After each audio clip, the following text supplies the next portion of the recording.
No, I think that's right. And that's the general tendency. And you got to layer onto that two other things. One is that Donald Trump is historically unpopular. He's essentially never broken 50% other than a week here and there. But he's really unpopular now. Depending on the poll, you're looking at somewhere between 36 and 41. Those are all bad numbers. Okay. So when you have a particularly unpopular president, it's going to do worse. And the second is Donald Trump's sort of secret sauce in politics, and it is extraordinary, let's be clear, is his ability to get people who do not normally vote to show up and vote for him. Right. We just see this at a scale that's remarkable. You saw in Michigan, you actually saw where the Democratic senator won because 30,000 Trump voters voted for Trump and left the rest of the ballot blank. Right. So that doesn't work in midterms when he is not on the ballot. And so that puts the Republicans in an even worse situation. Right now, what I'd say is and I think there are Republican Congress people, and I've heard this from some who are really concerned, they are right at the edge where the gerrymanders set up to protect their districts are going to start to look weak. If Trump drops another 3, 4, 5 points, you're going to start to see incumbents who thought they were essentially asleep at the switch, were never, would have to die before they lost re-election, right? Right. Are going to be in trouble. And then you'll see a big shift in political dynamics. So are we already seeing those folks distance themselves or try to distance themselves from the president? I mean, they're sort of in a no-win situation, right? They are. The extent of personal control that he exercises over the party and the kind of ruthless way he goes after people who break from him, as Marjorie Taylor Greene has experienced, there just isn't a precedent in American history for that. This is just a new phenomenon. But at some point, they're going to start worrying about winning re-election, and they're going to start saying, well, maybe the primary isn't the only thing I have to worry about. I don't think you're seeing distancing yet, and I'm actually pretty skeptical you will. We've seen so much turnover in the Republican Party that a lot of these people are either genuinely true believer or purely cynical, right? Like they're kind of one or the other. What you are, I think, likely to see is more retirements. And, there are all these rumors that you're going to see people retiring during the term enough that Mike Johnson might actually lose the speakership. I don't think that'll happen because the level of essentially fear that they will put into anyone to do that is going to be extraordinary. But the fact that people are even talking about it is not something I've ever seen. We could see mass retirements is what you're saying in Congress. That being said, to the extent that the Republican Party is weakening around the edges as Trump's administration ages here, again, I have to ask the question, where are the Democrats? Who's leading the charge here? It can't be Chuck Schumer. No, I think the extent of the generational shift that's hitting the Democratic Party is profound.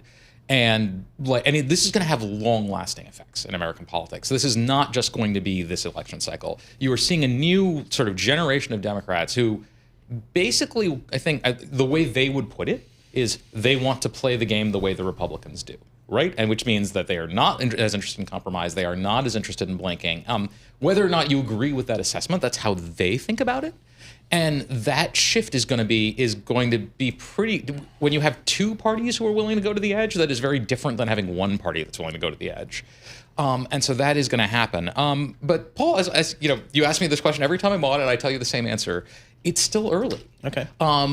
The way the leadership of the party is going to evolve is the primaries, and we're not going to start the primaries till after the midterm elections. You're starting to see people jockey. You're starting to see people have success. I mean, Gavin Newsom, I would not have predicted that parodying Donald Trump's voice on Twitter would be a successful political tactic, but it turns out it really works for him.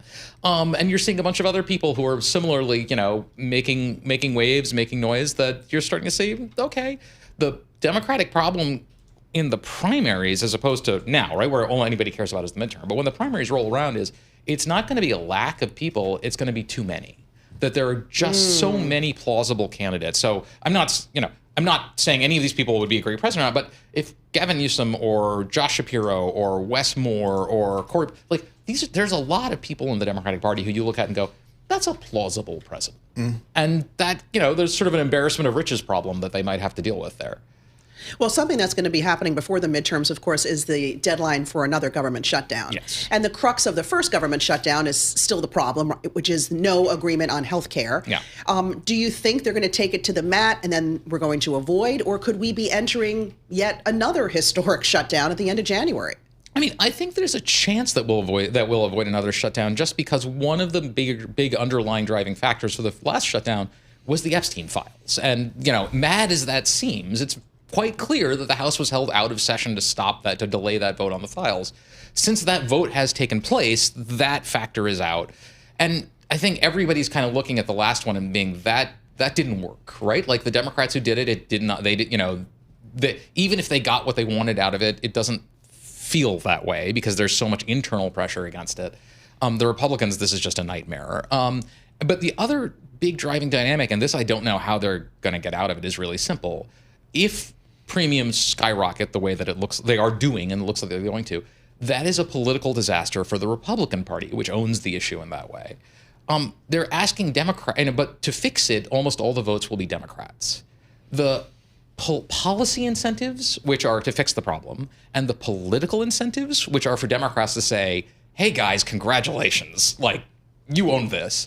Those run in completely opposite directions. And the closer we get to the midterms, the more the political incentives are going to swamp the policy ones. Post midterms, to what extent is President Trump effectively a lame duck? I mean, he was a lame duck from the moment he got sworn in, right? But what has stopped that from happening is, again, this incredible personalist control over the party. That is, again, like Franklin Roosevelt in his wildest dreams did not have anything like this. Right. And so if the midterms are a bloodbath for the Republicans, and much of that just depends on the economy, right? Like if AI keeps the economy afloat through November, then they're going to lose seats, but they may not lose 60 seats. They may lose 20.